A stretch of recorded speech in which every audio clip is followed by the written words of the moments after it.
Hi Year 12, this is our second lesson for the topic of differential equations. In this lesson we're going to look at slope fields. So last lesson we learnt what a differential equation is.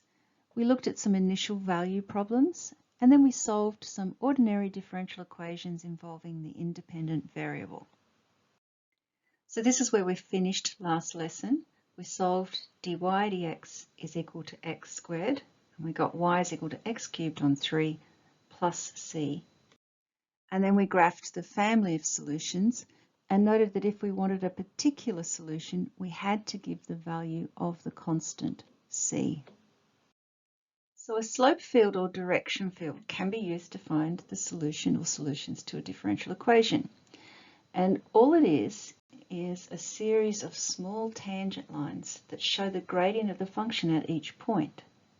Now this is the slope field for dy dx equals x squared, the same question we just did. And look how similar it is to the family of solutions. You can see the pattern through here. The only difference is we don't draw the full curve like here, we just draw pieces of it. Now let's look at how we draw a slope field. All we do is find the gradient for various values of x. So I'm going to draw up a table. I'm going to look at x equals -2, -1, 0, 1, and 2. And I just substitute these into my differential equation. -2 all squared is 4, -1 all squared is 1, 0 squared, 1 squared, 2 squared. And then draw up a small piece of the tangent line. Now because my differential equation only has an x term, it doesn't have any y, these are going to be the same for every value of y above and below the x-axis, so I can just fill them in. Now let's look over here and over here. See the pattern, -3, -4, -5.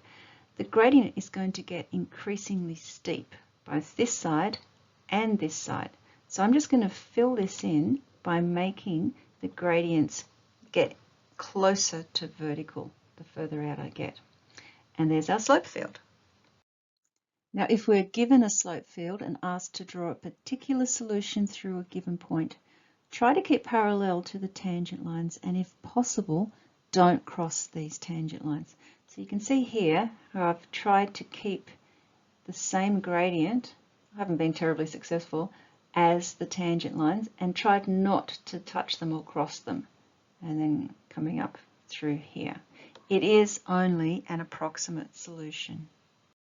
Here's a past HSC question. Sketch the graph of the particular solution that passes through the point P. So I'm going to start here at P and come around and try and stay as parallel to these lines as I can without hitting them. And then up on this side as well. Okay, this was the solution given in the answers. But they also said that any of those were also okay. But they have to go through the point P. It does say down the bottom, an acceptable solution curve does not cross any tangent line in the direction field. We can also construct slope fields for differential equations that involve x and y, like this one, dy dx equals x over y. Now, this is a lot more complicated because before we only had to look at x values. Now we have to look at y values as well. So I've had to draw up a grid. But let's start with x is equal to 0. This is going to be equal to 0 for every y value except for y equals 0. Now looking at y equals 0, this will always be undefined. And now we just need to fill it in. It's just a matter of plugging in points. So -3 and -3 gives us 1, etc. And you can see how much work that is. It is highly unlikely they would ever ask you to draw a slope field in an HSC exam because it would require too many marks. But once we have our grid, we just sketch small parts of the tangent lines to all of these points and then try and extend it out a little bit by following the pattern. So there it is. Now one thing that you can do is use Desmos to have a look at the slope fields. So just type Desmos slope field into Google and you will see slope field generator. It already gives you an example, but we might want something different. Let's say we want y over x. I'm just going to type that in next to g of xy, and the slope field's drawn. Now it does give you a movable point that changes its slope as you move it around. I don't know if you want that bit or not. We can also change it to something like 2xy, and that will give us something completely different. So my advice is to do the questions in the textbook, do a couple of points, and then throw it into Desmos and check out what's actually happening. Okay, let's finish off with the past HSC question. Which of the following best represents the direction field for the differential equation dy dx equals negative x over 4y?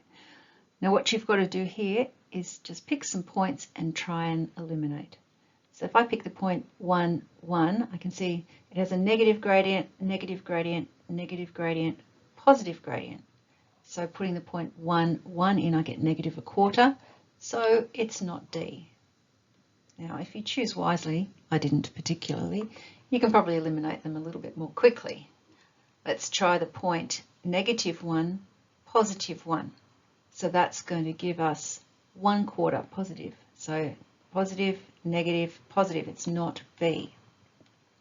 Now let's be smart about this and try and find a point that is different on A and C. It's not that one and it's not that one. So let's try this one here, 0, 1. Can you see that's different? So putting in x is equal to 0 over 1 gives us 0. We want a flat gradient there. It is A. Okay, that's it for this lesson. In our next lesson, we're going to look at first order differential equations.